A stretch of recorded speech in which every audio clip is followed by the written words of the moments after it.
अस्सलाम वालेकुम रहमतुल्लाहि व बरकातुहू। जी नादरीन, आपको मेरे इस चैनल के ऊपर खुशामदीद।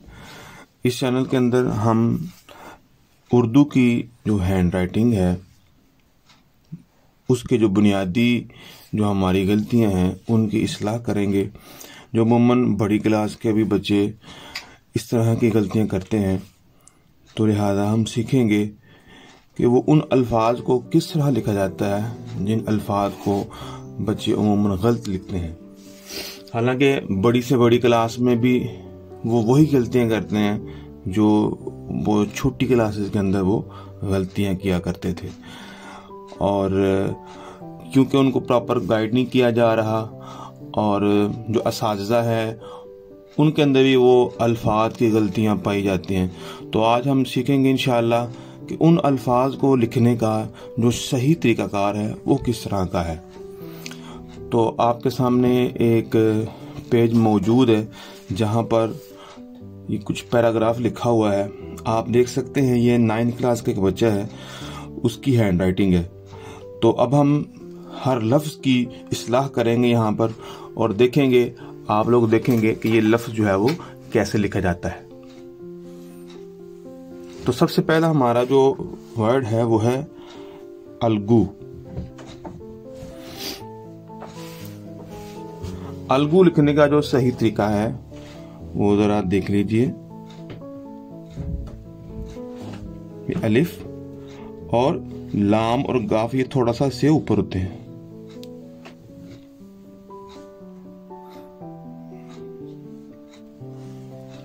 याद रख लीजिएगा।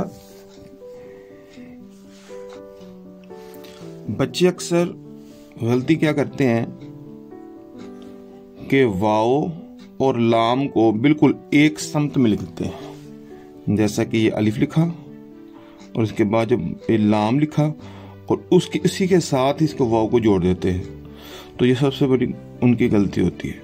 लाम थोड़ा सा ऊपर होता है और वाओ थोड़ा सा नीचे होता है। तो जो गाफ है ना, गाफ, उसको या काफ है उसको इस एंगल पे लिख देते हैं। तो बेटा आपने कोशिश करनी है कि इसको ऊपर से इस एंगल से आपने इसको लिखना है। ये लफ्ज है चौहदी।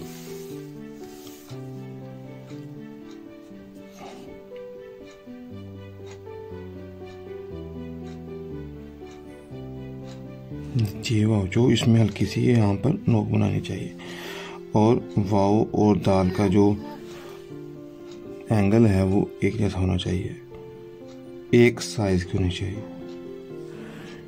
ये वाव और दाल एक एंगल के ऊपर है, एक एंगल के ऊपर है।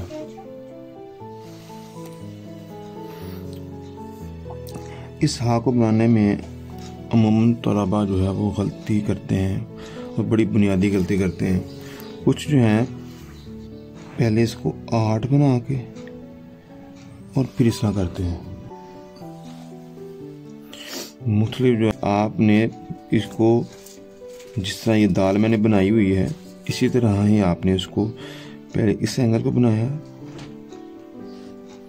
और उसके बाद इसी को चलाना है। आपने इसी को चलाते हुए आपने ये हा बना देनी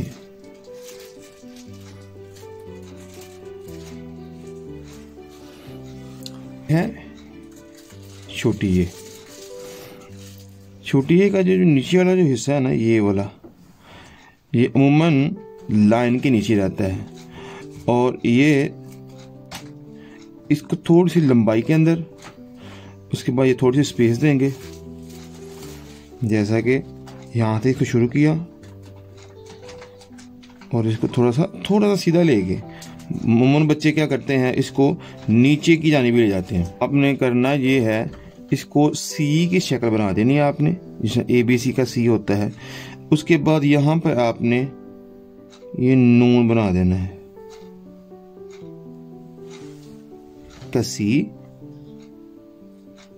ये सी बनाया और उसके बाद नीचे ये या हमने बना दी।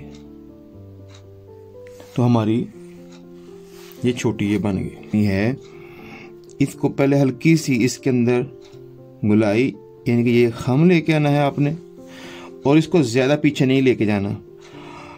और इसके जो नीचे वाला जो हिस्सा है उसको फिर हमने थोड़ा सा ज़्यादा आगे की तरफ लेके जाना है। यानी बच्चे ये करते हैं कि इसको ऐसे और यहाँ पर ख़त्म कर देते हैं। यहाँ पर जो मैंने इसको ख़त्म किया इसके बराबर, तो ये लफ्ज़ गलत है। हल्का सा खमदार और फिर इसको हम इस से कितना आगे करते हैं।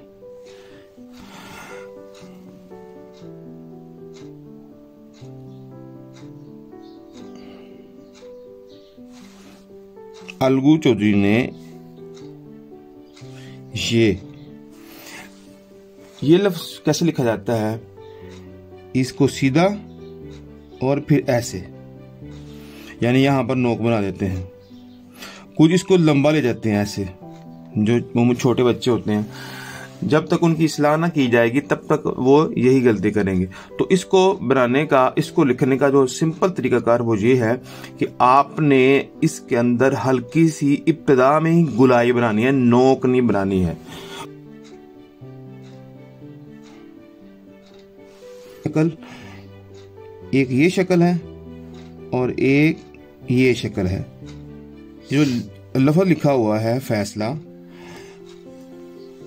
सबसे पहला इसका जो फा है उसको देखिए, ये इससे चूंकि ऊपर होगा क्योंकि हमने इसको लाइन से नीचे ले जाकर साद भी लिखना है, तो लिहाजा हम थोड़ा सा इस लाइन से इसको ऊपर रखेंगे। और ये अब इसको हम यहाँ पर छोड़ देंगे, ये पैबंद लगाएंगे। ये जोड़ है, ये या का जोड़ है, जो फा और या यानी कि फैसला के अंदर जो या है उसको हम एक जोड़ लगाएंगे यहाँ पर। और उसके बाद जो है हम इस छोटी सी लाइन लगाकर इसके ऊपर ये स्वाद को रखेंगे। इसको हमने एक ये दिया, उसके बाद इसको थोड़ा सा नीचे ले गए, ले जाने के बाद बे अलिफ बा, और उसके बाद ये जो है इसी को हमने यहाँ पर लगा दिया।